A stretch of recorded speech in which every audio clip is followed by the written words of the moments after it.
Okay, look at this grass, it's so green. So I have my little container here because it is time to pull again some of these water hyacinths. The pond is just covered. This stuff, that's why they're not usually sold in many states, because they're very invasive. So here in Washington State, they do not, these are gonna flower too. They do not winter over, but they float on top of the water. So here's some of the smaller ones.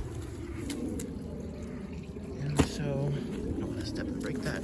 So let me show you what I'm gonna do. I'm gonna try to clear as much as I can because I can't even see none of my koi. Well, that tiny little area exposed my water lettuce that cannot grow. And look at these cute little tiny babies. Oh my gosh. That is cute. That is so tiny. Oh my goodness. So here's the bucket. So look how big they are.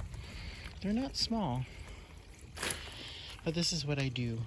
They see me coming with all of these plants. Oh look, I don't want to lose that one. Put you right there so I can get you again. Because they're excited. They're like, yay, food. All right. That's what they like to eat. All right. I see. Hold on. There's a few. I have so many varieties of plants that. Look at these little cuties. Nacris. Here you guys go. Eat up. How pretty those are. Sometimes I have like water lettuce that I don't want to, like these little guys. Even if they're just a few, I still want to preserve. And then I have, what do you call it?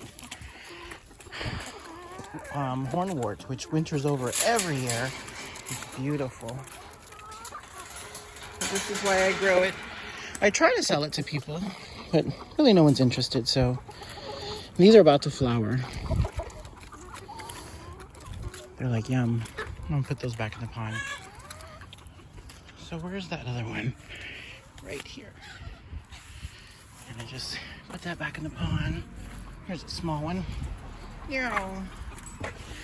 So yeah, there's just so much. And I can't see any of my koi. And I still have all that. So I'm gonna probably take all that out. And then I need to trim all this black gamecock. Hey, there's a little bit of that water lettuce. That one had a hard time coming back, so oh well. Never mind. I pulled all the big ones out. These are even bigger. I just pulled them out. I says, oh well. If I leave two in here, it'll just regrow again, so it doesn't matter. You can see my hand go meow. So the chickens will enjoy this. Wow, look how quickly they ate that. There's round two. Whew. Oh, it looks pretty when it's flared out. Tasty, huh? It's like lettuce, you guys. Wow, look at that one. Look how tall that is. And these aren't even as big as they get in Florida. Those get really huge.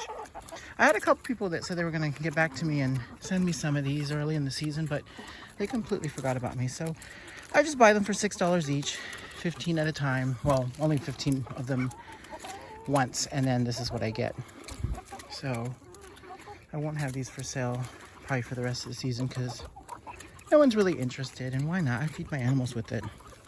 That's why your chicken eggs are tasty. Look at this. There's still a lot left. There's at least 2 more of those containers.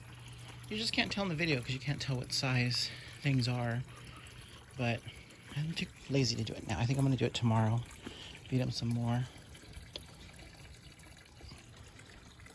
Fish are like, thank you, we can have some light. Well, to kind of switch it out a little bit, here's some plants that are in pots that are growing just so they get established before they go into the sun. See, here's a lot more. You can't even tell, but this whole thing is another pond right there. That is all hornwort. It grows really well in the shade, I notice.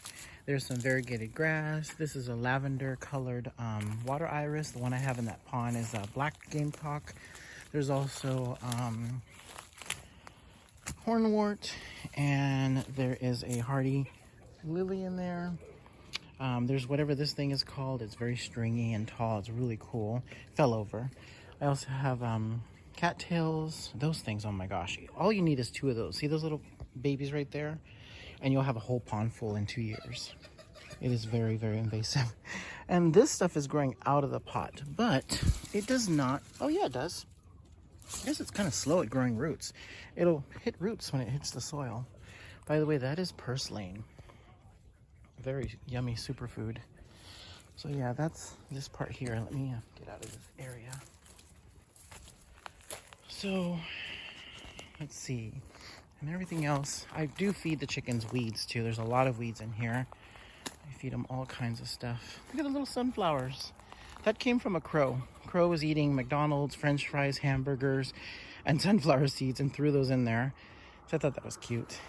But yeah, here's a bunch of petunias. And then I also grow, look how pretty my petunias are. And these guys, Asian pears. Look how pretty that is. Chamomile. Feed me. What? Feed me. Grill more? What? Please. A lot of fruit for the chickens. Like this is the, it's actually almost ready any day. Oh yeah, I think it's ready probably now. If you leave too many on there, see they're really little ones, but if you clean it up, you'll get a lot bigger ones, you know, nice big Asian pears. So I take the little ones, take a few bites, throw it in the chicken yard over there. They have their own raised beds. And then this is another Asian pear in the chicken yard over there. This is a nectarine. I eat from that because it doesn't produce a lot of nectarines because it's in a pot. It needs to be in the ground. You can see the chickens are still eating the floating water lettuce. Hyacinths. There's also chamomile in here. That's what these cute little flowers are. Chamomile, echinacea, and a lot of weeds that I just decided, I really need to compost in here again. I keep flinging my hands around. Roses, I deadheaded a lot of them so they can reproduce. Oh, gotta do this one. That's a really pretty variety. Trim down the light. This looks like it's not wanting to do much, so I might trim it back or cut it out. Not take it out. Well, no, I think I'm gonna take it out. It gets too big. This is bleeding hearts, and it's done flowering. I also have a white variety that came back again recently, so that's kind of interesting. But yeah, just to tell you guys, there's all kinds of weeds that these guys do eat from in the yard here. Look at the fuchsias. 2 varieties. There's this one and that one right there. I think that's it. See you guys in the next video.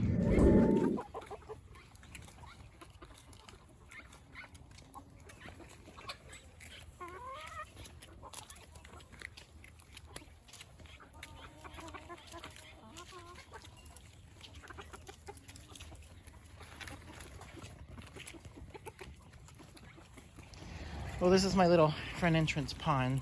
It's my sidewalk with my flower baskets that I have here and a couple of plants I'm paying attention to. There's these pretty plants. These have a fragrance. It smells good. This doesn't go here. It's just a dahlia that I forgot to get rid of. It's pretty dahlia. But yeah, see all of these things. They're just right at the front entrance. Here's that white bleeding heart, oregano. This is golden. This is spicy. More of the smelly stuff. I never did anything with that little area. It's a bog filter. It's supposed to have a filter that goes in there. I think I'm going to put something here. But that's exciting. I have shabunkin babies. I had to do this ugly net idea because blue herrings, they ate so many of my koi before. Now they can't touch them. Haha. Little waterfall sound. Well, I'm gonna have to sell this house, get a bigger house. No, same size house, a bigger property so I can put in a big pond. Then I can swim in it. All right, well, I'm gonna start watering some plants. My little collection of stuff that I've collected. I have lemongrass in here and some water hyacinths that I forgot about. Look at these little pretty things. Those are the cannas. Here's a new canna. There's a goji berry in a little pot. This is just a little seedling black hollyhocks. This is peanuts. And my water hyacinths, they all have flowers still. All of June and July. And now we're in August. So very cool, very pretty. I need to transplant those. They're very delayed, but they're starting. Last year, I only got the leaves, and then I started getting the flowers, and then they died when we went into winter. That's how late it was. Those have turned out pretty. I wish... So I love these. Once they're established, they're gorgeous, and they come in all different colors. But the one right here died, so I lost it a long time ago. Then I have this little one here with some white lobelia. This I did not plant. It just came through seed. I don't know what happened, but I'm glad. It's one of my favorites. And then my white bleeding heart is regrowing again, so I gotta keep that fertilized. I love this hubra. This one, even though the leaves are just kind of an olive green and underneath this maroon, it gives the prettiest large flowers that last the entire summer. So, well, I'm off to work. Have a good day. They're really out and about. God, they're huge.